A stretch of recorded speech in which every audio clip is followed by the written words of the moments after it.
This is your 2021 Subaru Forester, mostly a carryover model from last year. Couple of new things, so let's jump into it with the Quirks, Perks, and Irks. So for 2021, we have steering responsive headlights for all trims, and they're going to be LEDs.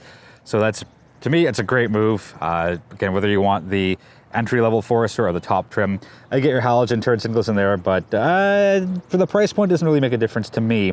Usually I'm pretty big on LEDs for everything, but you have your LED day runners and your steering responsive LED headlights. Lots of ground clearance down here. Let me just get down low, have you take a quick look. There it is. Lots of chrome around the fog lights and around the grille as well. Pretty conservative look. I don't have any problem with the way the Forester looks for what it is. Back to where we started, front quarter look. These are 18s for rims. 5-spoke, a little big, but you're not buying this for the looks, you're buying it for the functionality. Side profile, really big and tall windows. Lots of excellent outward visibility. That's what I really like the most about the Forester.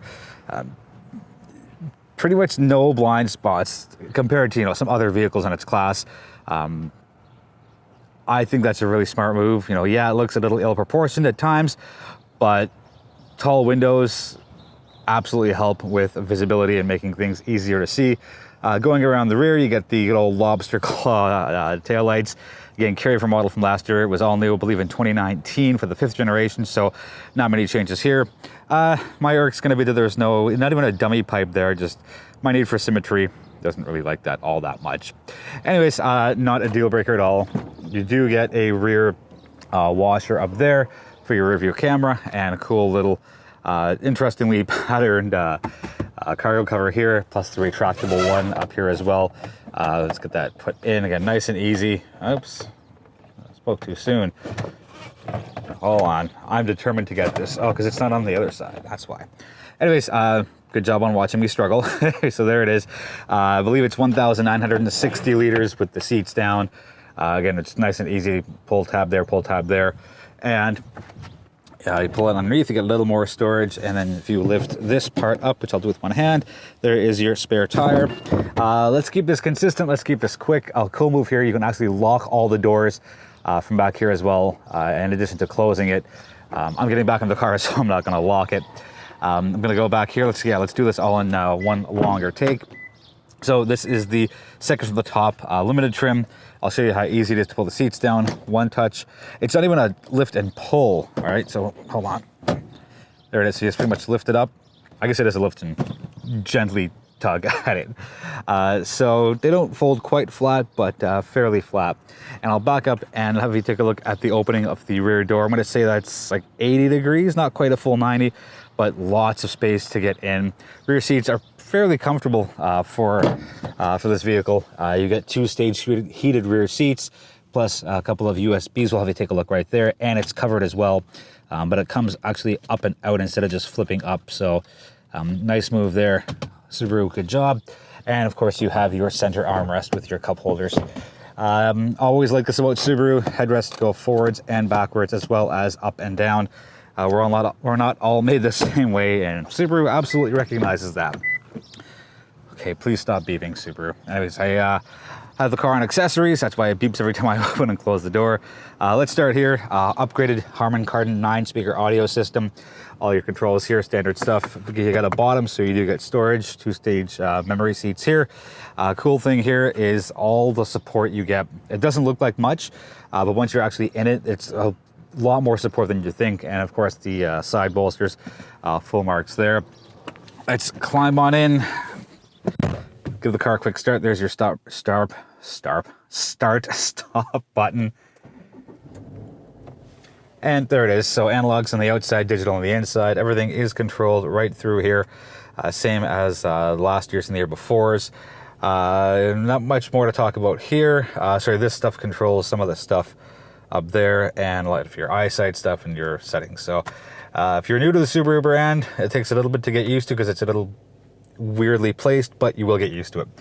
Here's a quirk. Some of the safety stuff is here, like the automatic start stop and your blind spot monitoring and your eyesight on and off.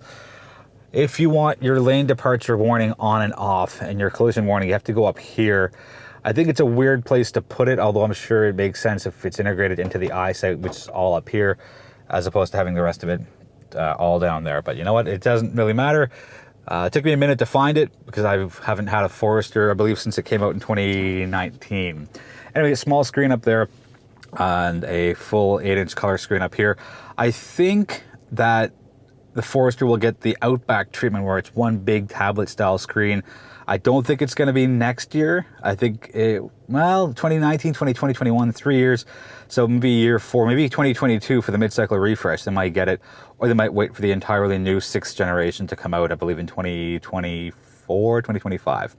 Anyways, it looks plain, it looks basic. I'll back up a touch, but it's easy to use. And there's hard touch buttons here, and there's hard touch buttons for your HVAC system. Nice big 4-way flasher button, impossible to miss. So if you're got a flat tire, you've got to pull over, you're doing a slight panic thing, that is so easy to see, and I think the functionality of that is really smart by Subaru. A little bit of storage in here. You get your USBs in there, so aux, 2 USBs, and a cigarette lighter adapter right there. That's standard stuff. Dual X mode here. Not all Forester models get it, but this one does. 2-stage heated seats, parking brake, and your automatic vehicle hold, auto vehicle hold. Kind of a cool move. Get your cup holders. They can't. Oop, let me get the microphone cable out of there. And we have this little thing here that kind of fits in, and it's soft, so it's not so rigid, so you can't fit a bunch of different size drinks in there. You can't see it from here, but this is an 8-way power seat, and that's a really smart move by Subaru, because not all passengers are made the same way not all drivers are made the same. Last thing before I stop the interior portion, and I can't reach it, I like natural light, and this is a massive, oversized, not quite full panoramic sunroof, but it's got a manual sunshade. Maybe I can't, I don't think I can reach it. Hold on. Yeah, there we go.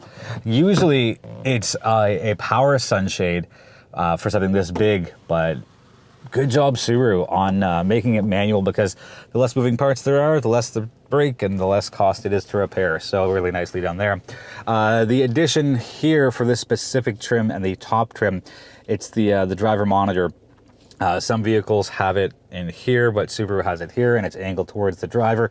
It just keeps an eye on your face, and kind of just notices when you're getting drowsy, your eyes are shifting, and just it's a really cool move. And you can see the red light, I believe, right there. And let's put it in the center of the screen, right? Oh, I guess I have to go down.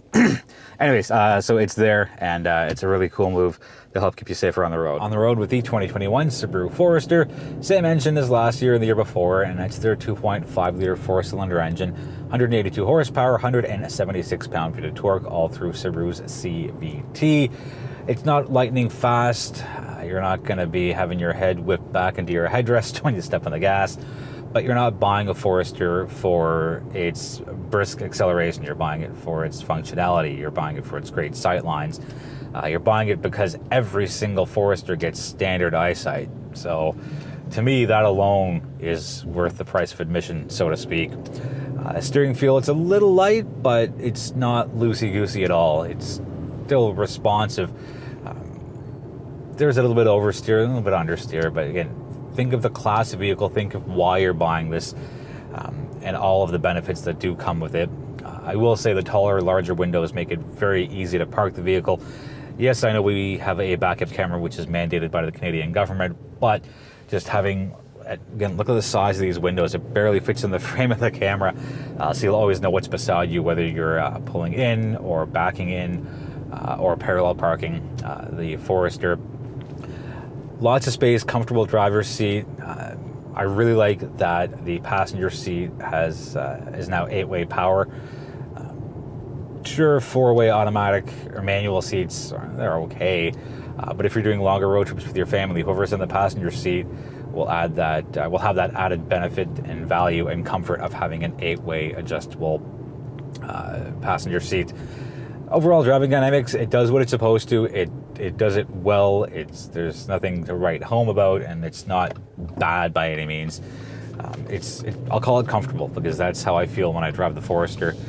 Quick jump into the world of fuel consumption. So on a 63-liter tank of 87 octane, In liters per 100 kilometers, it is 9.0 on city streets, 7.2 on the highway, and your blended total comes out to 8.2. Not too bad. Power to weight ratio kicks in, so we're in a pandemic, so it's been only me in the vehicle. If I had a family and camping gear or cottaging gear or whatever it is, then, you know, that number may fluctuate. But as far as kind of just running around the city, doing everyday errands, pretty good number overall. Standard features, really the only big standard feature that's worth talking about because it's so good and I think it dominates the conversation is the eyesight. And there's a list on the screen now as to what the eyesight consists of. And it's just such a remarkable system. And it was only a few years ago that not every Subaru Forester had eyesight. So I'm not shocked and floored, but you know, the evolution of the auto industry does bring along more standard features the further we go in it. But having standard eyesight on every single Forester is such a smart move. I really appreciate that from Subaru. Standard on this trim and the top trim is the driver focus system. I touched on it a little bit during the end of the interior portion. If you skip through that, hey, that's okay, no big deal. You can catch it here. So just above the second screen, there's a set of cameras, and basically it monitors your eye because it's kind of directed towards me. It's not directed straight because there's no drivers back there. Anyways, it kind of just keeps an eye, not kind of, it does keep an eye on your eyes to notice if you're not being attentive, if you're having your face look elsewhere. And there's a chime that kicks in and lets you know, hey, you know, maybe you need a break or something. And I think similarly to the eyesight, it's maybe 3-4 years away from being standard fare on every single Forester. But, you know, small steps turn into big leaps. Overall, the 2021 Forester, solid vehicle just like it was in 2020. A quick recap, everything that's new for all trims are the LED steering responsive headlights, the high beam assist, another cool safety feature there as well. It's a rear seat reminder in case you leave anyone or anything back there. And on the limited trim, which is what this one is, your new features include the driver focus system, which is standard here, again on the highest trim, the 8-way power passenger seat, as well as the LED cargo light. Whatever, like LED light, halogen light for your cargo, yeah, it makes it a little bit of a difference, but there's so many other great reasons to pick up the 2021 Subaru Forester, or at least consider it if you're looking for a vehicle in this class. All right, that's going to wrap it up. If you've got any questions on the vehicle, let me know, and I'll do my best to get you answers as soon as possible. Thank you so much for watching, and I appreciate the support, and feel free to subscribe if you haven't already. And feel free to tell somebody about the channel if you think they'll enjoy what I do. Until the next video, be well, be healthy, be safe.